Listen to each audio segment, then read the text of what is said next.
फिर से स्वागत है आपका बिहार बोर्ड रिजल्ट पे। बिहार बोर्ड रिजल्ट पे फिर से आपका स्वागत है। चलिए आज का हम लोग का पहला क्वेश्चन जो होगा, चलिए लोकतंत्र में सत्ता की साझेदारी चैप्टर से है आज का हमारा टॉपिक। इसमें पहला क्वेश्चन है, भारत में कहाँ औरतों के लिए आरक्षण की व्यवस्था है वो आपको हो जाएगा। इसका राइट आंसर आपके लिए हो जाएगा जो पंचायती राज व्यवस्था जो है इसमें औरतों को आरक्षण की व्यवस्था की गई है। चलिए नेक्स्ट क्वेश्चन से देखते हैं। नेक्स्ट क्वेश्चन है, सांप्रदायिक राजनीतिक आधारित होती है किस पे? ये 2019 में पूछा गया क्वेश्चन है। ये आपको हो जाएगा सांप्रदायिक राजनीतिक आधारित होती है धर्म पे। ठीक है, चलिए नेक्स्ट क्वेश्चन देखते हैं। हमारा नेक्स्ट क्वेश्चन है, अंतर्राष्ट्रीय महिला दिवस किस तिथि को मनाया जाता है? वो मनाया जाता है आपको 8 मार्च को मनाया जाता है अंतर्राष्ट्रीय महिला दिवस। ठीक है, चलिए नेक्स्ट क्वेश्चन देखते हैं। नेक्स्ट क्वेश्चन है, वर्तमान में नेपाल की शासन प्रणाली कैसी है?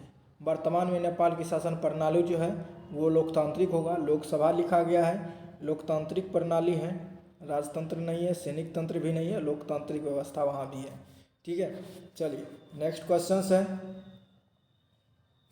हमारा नेक्स्ट क्वेश्चन है, भारतीय संविधान के अनुच्छेद 19 में देश के सभी नागरिकों को कौन सा मूल अधिकार दिया गया है?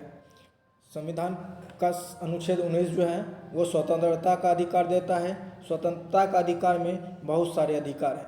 प्रेस का अधिकार भी उसी में दिया गया है, जिसको चौथा स्तंभ कहा जाता है लोकतंत्र का। और दूसरा आपको हो जाएगा बोलने की शक्ति है, स्वतंत्रता का अधिकार के अंतर्गत ही आता है। और आप कहीं पे एक क्या कहते हैं, एक तरह का आप एकजुट बन के भी जो आप एक बनाते हैं वो भी बना सकते हैं, आपको उसकी भी आज़ादी है। चलिए नेक्स्ट क्वेश्चन से देखते हैं। निम्नलिखित में से कौन सा व्यक्ति लोकतंत्र के रंगभेदी के विरोधी नहीं थे? वो हो जाएगा जेडी गुड्डी जो है लोकतंत्र के विरोधी नहीं थे। वो आपको मार्टिन लूथर किंग भी थे, ईव भी थे, और टॉमी स्मिथ और जॉन कॉलेस भी थे। ये तीनों थे लोग रंगभेद के विरोधी थे। और टॉम जेड गुड्डा जो था ये गुड्डी, ये आपको रंगभेद के विरोधी नहीं थे। चलिए नेक्स्ट क्वेश्चन हमारा है, एक सेकंड रुक जाइए आप लोग।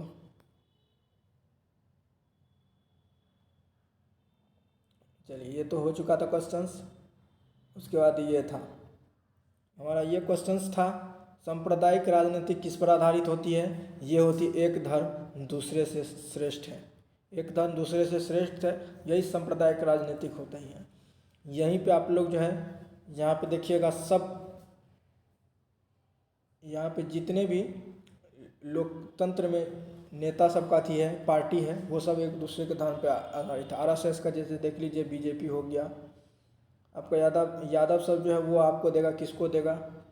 उसके बाद कांग्रेस पार्टी है, कांग्रेस को देगा। यही सब है राजनीतिक। देखिए अब देखिए नेक्स्ट क्वेश्चन हमारा है, जब हम लैंगिक विभाजन की बात करते हैं तो हमारा अभिप्राय क्या होता है? जब लैंगिक विभाजन का बारे में हम बात करते हैं उसमें स्त्री और पुरुष के बीच जैविक अंतर के बारे में बात करते हैं, यही है उसका अभिप्राय। चलिए नेक्स्ट क्वेश्चन हमारा है, भारतीय संविधान के बारे में इनमें से कौन सा कथन सही नहीं है? ये आपको इसका कथन जो होगा वो आपका हो जाएगा सी नंबर का, सभी लोगों को कोई भी धर्म मानने की आज़ादी देता है। ये कथन आपका सही है। यहाँ पे भारतीय संविधान में ये भी कहा जाता है सभी लोग, कोई भी धर्म का लोग हो, कोई भी धर्म अपना सकता है। ठीक है, चलिए नेक्स्ट क्वेश्चन देखते हैं, सत्ता में साझेदारी सही है क्योंकि? ये देखिए जरूरी है क्योंकि इसमें जो है आपको यह विविधता को अपने में समेट लेती है, देश की एकता को कमज़ोर करती है।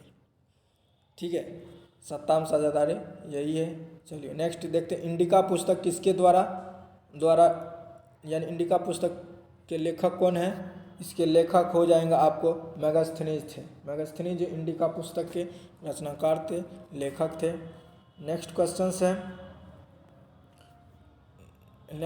है, सामाजिक विभाजन को संभालने वाले के संदर्भ में इनमें से कौन सा बयान लोकतांत्रिक व्यवस्था पर लागू नहीं होता? वो हो जाएगा लोकतंत्र में सामाजिक विभाजनों पर आधारित विखंडन की ओर ले जाने की ओर ले जा सकता है। यह है भारतीय वित्तीय राजधानी कहलाती, क्या कहलाती है? ये आपको मुंबई कहलाती है।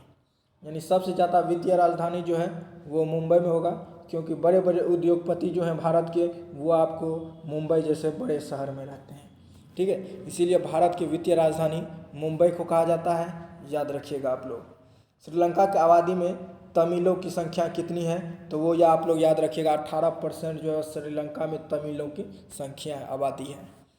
चलिए नेक्स्ट क्वेश्चन है, 15वीं लोकसभा में महिला सदस्यों की संख्या कितनी थी? तो इसका याद रखिएगा आप लोग 59 थी। संख्या कितनी थी? 59 थी। चलिए नेक्स्ट क्वेश्चन देखते हैं, अमेरिका में अश्वेत शक्ति आंदोलन उग्र रूप से कब उभरा?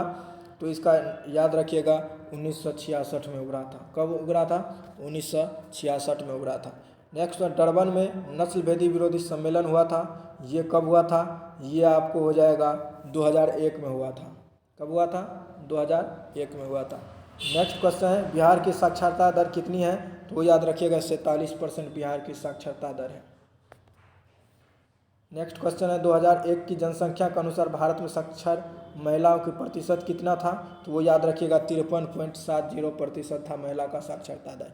और आज के सेशन का ये लास्ट क्वेश्चन होगा, श्रीलंका के बहुसंख्यक समुदाय की भाषा क्या है? तो वो आप लोग याद लगेगा सिहली भाषा है, सिहली भाषा। ठीक है, आज का क्वेश्चन यहीं पे ख़त्म करते हैं, मिलते हैं फिर नेक्स्ट वीडियो में अगले चैप्टर पॉलिटी का लेके। ठीक है, thank you for watching this video.